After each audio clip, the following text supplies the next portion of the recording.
السلام علیکم dear student class 9th and 10th۔ آج ہم سورہ انفال پڑھیں گے۔ سورہ انفال پڑھنے سے پہلے اس کا تعارف ضروری ہے۔ سورہ انفال مدنی صورت ہے، اس میں 75 آیات ہیں اور اس کا زمانہ نزول سن 2 ہجری ہے۔ جنگ بدر کے 2 ماہ بعد یہ نازل ہوئی تھی۔ سورۃ الانفال میں جو مضامین شامل ہیں اس میں مغفرت اور رزق کریم کی بشارت یعنی خوشخبری، جنگ بدر کے اسباب اور مقاصد، جہاد کی فرضیت اور اللہ اور اس کے رسول کی اطاعت، قریش مکہ کا رویہ، ابلیس کا کردار، مال غنیمت کی تقسیم، احکام جنگ، صلح کس سے کرنی ہے کس سے نہیں کرنی، یہ سب سورہ انفال میں بیان ہوا ہے۔ اگر ہم تھوڑا سا اس کا پس منظر دیکھ لیں تو مکہ کی 13 سالہ زندگی میں مشرکین نے حضور اکرم صلی اللہ علیہ وسلم اور مسلمانوں پر دردناک مظالم کیے، جن کا مسلمانوں نے صبر و استقامت سے مقابلہ کیا۔ بالآخر حضور صلی اللہ علیہ وسلم اور مسلمانوں نے اللہ کے حکم سے مدینہ کی طرف ہجرت کی اور پہلی اسلامی مملکت کی بنیاد رکھی۔ دور مکہ میں مسلمانوں کو جہاد و قتال کی اجازت نہیں تھی، لیکن ہجرت کے 1.5 سال بعد مسلمانوں کو جہاد کی اجازت دی گئی، اور ان 1.5 سالوں میں جہاد کی اجازت ملنے سے پہلے مسلمانوں کا یہ کام تھا، یہ لایا عمل تھا کہ وہ تجارتی قافلوں کو شکست دے کر اپنی اقتصادی حالت کو بہتر کرنے کی کوشش کرتے رہے۔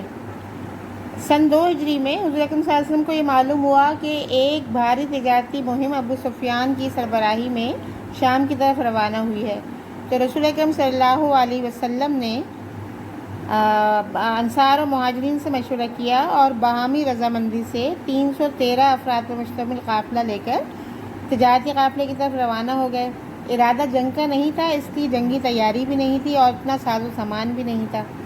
لیکن ابو سفیان نے آپ کی آمد کی خبر سن کر مکہ خبر بھجوا دی اور مکہ سے تقریباً 1000 کا لشکر اور بھاری بھرپور ساز و سامان لے کر ابو جہل جو ہے وہ مدینہ کی طرف روانہ ہو گیا۔ جب حضور اکرم صلی اللہ علیہ وسلم کو اس بات کا علم ہوا تو انہوں نے دوبارہ سے اپنے صحابہ سے مشورہ کیا اور ان کو اللہ تعالیٰ کا یہ پیغام پہنچایا کہ اور ان سے یہ کہا کہ اس وقت 2 جماعتیں تمہارے سامنے ہیں، ایک تجارتی قافلہ ہے اور ایک فوجی لشکر ہے، اور اللہ تعالیٰ کا یہ پیغام پہنچایا کہ اللہ تعالیٰ کا وعدہ ہے کہ دونوں میں سے کسی ایک پرچم کو مسلط کر دے گا۔ بہت سے لوگوں نے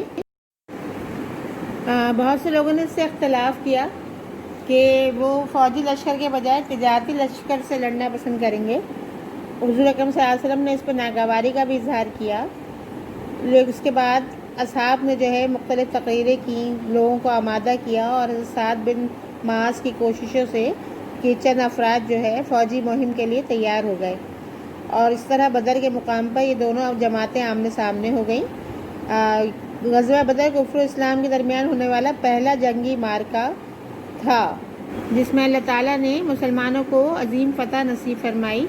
اس میں کافروں کا بڑا نقصان ہوا، ان کے 70 بڑے سردار مارے گئے، 70 قید ہوئے اور ان کا غرور جو ہے وہ خاک میں مل گیا۔ اور اس طرح سورہ انفال جس کی ابھی آپ ریڈنگ کریں گے، اس میں غزوہ بدر کے حالات، اسباب، واقعات، اس سے حاصل ہونے والے نتائج کا ذکر ہے جو عموماً انہی جزیات پر مبنی ہے۔ سورۃ الانفال درس الاول۔ بسم اللہ الرحمن الرحیم۔ یسألونک سوال کرتے ہیں آپ سے،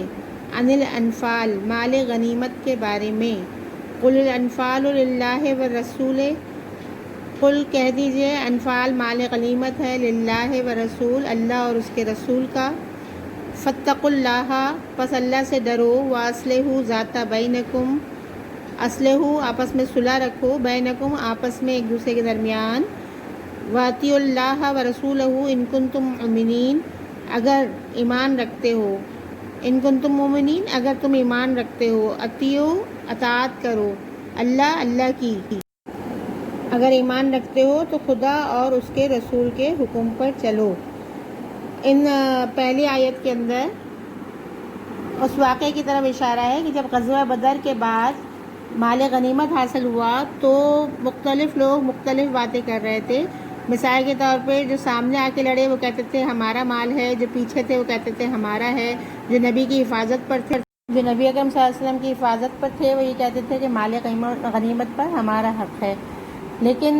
ایسے میں اللہ تعالیٰ کی طرف سے حکم یہ نازل ہوا کہ فتح جو ہوتی ہے وہ ہمیشہ صرف اللہ تعالیٰ کی طرف سے ہوتی ہے، اور اس لیے یہ جتنا مال غنیمت ہے یہ مال اللہ اور اس کے نائب رسول اکرم صلی اللہ علیہ وسلم کا ہے.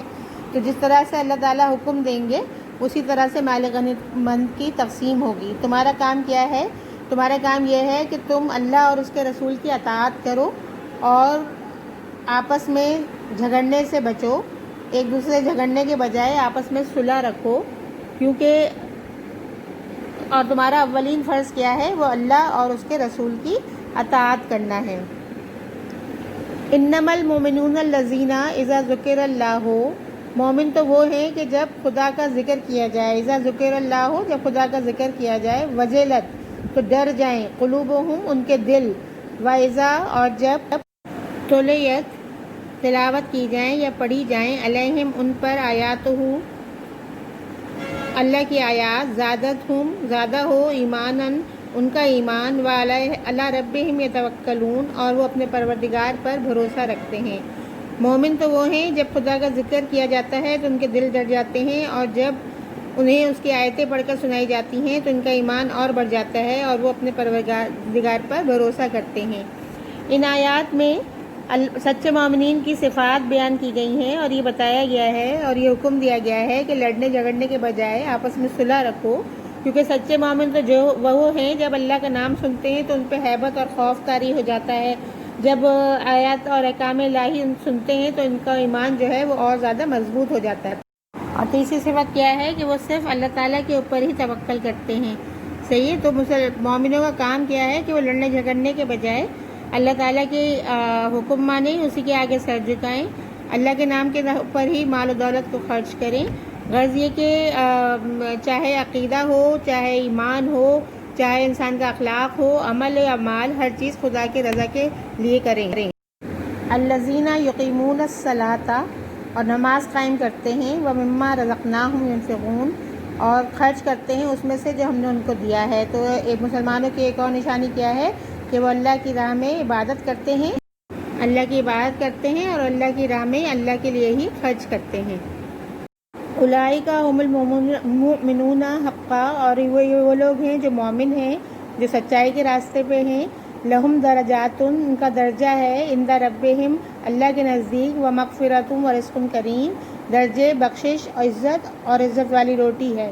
عزت کی روزی ہے. یعنی جو اللہ تعالیٰ کے سچے بندے ہیں وہ اللہ تعالیٰ پر ایمان رکھتے ہیں، تقوی اختیار کرتے ہیں، سچ بولتے ہیں، حق کے راستے پہ چلتے ہیں، نماز قائم کرتے ہیں، اور جو اللہ نے ان کو مال دیا ہے اس میں سے خرچ کرتے ہیں، تو ایسے تمام لوگوں نے اللہ تعالیٰ کے لیے اجر کریم رکھا ہوا ہے. کما اخرجکا نکلنا چاہیے تھا، ربکا اللہ کی راہ میں، من بیتک بالحق اس طرح نکلنا چاہیے تھا جس طرح اللہ نے تمہیں بتایا تھا، اور ان لوگوں کو اپنے گھروں سے اس طرح نکلنا چاہیے تھا جس طرح تمہارے پروردگار نے. وَإِنَّ فَرِيقًا مِّنَ الْمُؤْمِنِينَ لَكَارِهُونَ، کارہون یعنی ناخوش تھی، لیکن ان میں سے مومنوں کی ایک جماعت ناخوش تھی. یجادلونک فی الحق بعدما تبین کأنما یساقون الی الموت وہم ینظرون. یساقون ہانکے جاتے ہیں، الی الموت موت کی طرف، ینظرون دیکھ رہے ہیں. وہ لوگ حق بات میں اس کے ظاہر ہوتے پیچھے سے تم جھگڑنے لگے، گویا موت کی طرف لے جاتے ہیں اور اسے دیکھ رہے ہیں. ان آیات میں اس وقت کا اشارہ ہے کہ جب حضور اکرم صلی اللہ علیہ وسلم نے انصار و مہاجرین سے دو قافلوں کے درمیان رائے مانگی تھی تو بہت سے لوگ ان میں سے ایسے تھے جو ناجائز دلیلیں دیتے ہوئے یہ کہہ رہے تھے کہ تجارتی قافلہ ہی صحیح ہے، اور فوجی قافلے کے مقابلے سے گریز کرنے لگے تھے. تو ابو جہل کے لشکر سے کو لڑنا ایسا لگ رہا تھا جیسے کہ وہ اپنی موت کو اپنی آنکھوں سے اپنے سامنے دیکھ رہے ہیں. تو یہاں پہ ان کی حالت بیان کی جا رہی ہے کہ وہ اس طرح لگ رہے تھے جیسے ان کو موت آنے والی ہے. وَإِذْ يَعِدُكُمْ، اور اس وقت کو یاد کرو۔ یعدکم یعنی خدا تم سے وعدہ کرتا ہے، یعدکم اللہ وعدہ کرتا ہے، عہدہ یعنی کوئی ایک، طائفتین ایک گروہ، طائفتین گروہ، انہا لکم وتودون ان غیر ذات الشوکت، ذات الشوکت غیر ذات الشوکت بغیر اسلحے کے، تکونو لکم ویرید اللہ بغیر شان و شوکت والے کے، تاکہ وہ تمہارے ہاتھ میں آ جائے، ان یحق الحق تاکہ وہ قائم رکھے، بکلمات ہی اپنے کلام سے، ویقطع اور کاٹ دے، دابرہ جڑ کافرین کی، لیحق الحق تاکہ سچ کو سچ، ویبطل الباطل اور جھوٹ کو جھوٹ کر دے، ولو کرہا اور ناگوار گزرے گا، المجرمون کافروں کو۔ ان آیات میں یہ بتانے کے بعد کہ وہ لوگ جو جانے سے گریز کر رہے تھے، تو تم کو وہ وقت یاد نہیں جب اللہ نے وعدہ کیا تھا کہ تم میں سے کوئی ایک لشکر جو ہے وہ غالب آ جائے گا، ایک کا پرچم سربلند ہوگا، تو وہ یہی پرچم ہوگا اور اسی اس کا ہوگا جو بے سار و سامان اس میدان کے اندر آیا ہے، تاکہ اپنے فرمان سے حق کو قائم رکھے اور سچ کو سچ اور جھوٹ کو جھوٹ کر دے، اور کفار جو ہیں وہ ذلیل اور رسوا ہو کر رہ جائے، یعنی لوگوں کی ناگواری کے باوجود، کیونکہ غزوہ بدر میں اللہ تعالیٰ کی حمایت حاصل تھی، اللہ تعالیٰ نے نصرت کو مسلمانوں کا مقدر قرار دے دیا تھا، تو ان لوگوں کو میدان جنگ میں لے کے آ گیا، کیونکہ اللہ کی مرضی تھی کہ چھوٹی سی بے سر و سامان جماعت جو ہے وہ کثیر تعداد والے لشکر پر غالب آئے اور حق و سچ کی فتح کرے اور مسلمان کافروں کی جڑیں کاٹ ڈالیں، اور یہی ہوا کہ اللہ تعالیٰ کی طرف سے مسلمانوں کو اللہ کی تائید کے ساتھ قلیل تعداد پر بھی عظیم فتح حاصل ہوئی، مشرک مکہ کی بنیادیں ہل گئیں اور ان کا سارا غرور خاک میں مل گیا۔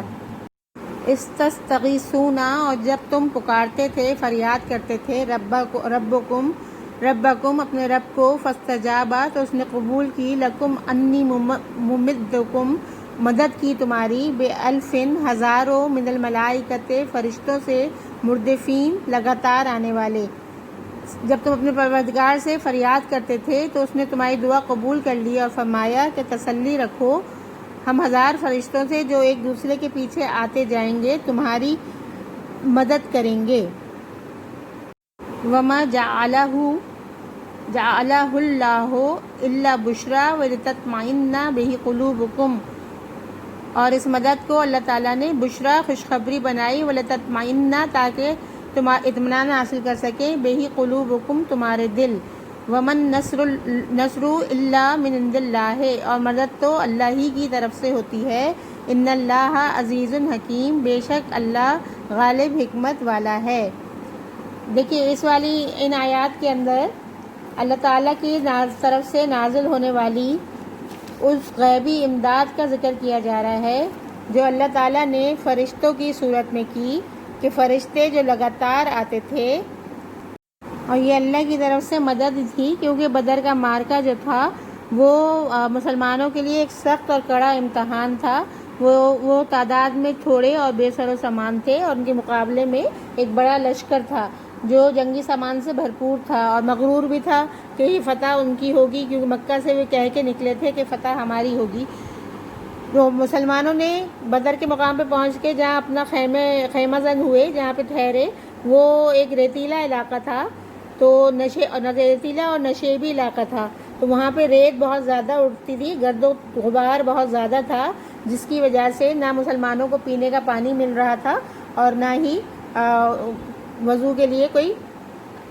آسرا مل رہا تھا۔ تو مسلمان جو تھے وہ پریشان ہو گئے تھے اس صورتحال سے۔ اس صورتحال میں شیطان نے آ کر مسلمانوں کو بھڑکایا اور کہا کہ اگر تمہیں اللہ تعالیٰ کی تائید حاصل ہوتی تو تمہیں اس مشکل میں نہ ڈالتا، اور پھر اس کے بعد اللہ تعالیٰ کی طرف سے زوردار بارش ہوئی اور اس بارش نے تمام ریت کو بٹھا دیا، زمین جو ہے وہ نرم پڑ گئی اور پاؤں دھنسنے سے بچ گئے، پینے کا پانی فراہم ہو گیا، وضو کے لیے آرام مہیا ہو گیا۔ اس طرح انہوں نے مسلمانوں کے دلوں کو سکون اللہ تعالیٰ نے نصیب کیا۔ اور دوسری بات یہ کہ جب ایمان والے بیزار ہو رہے تھے تو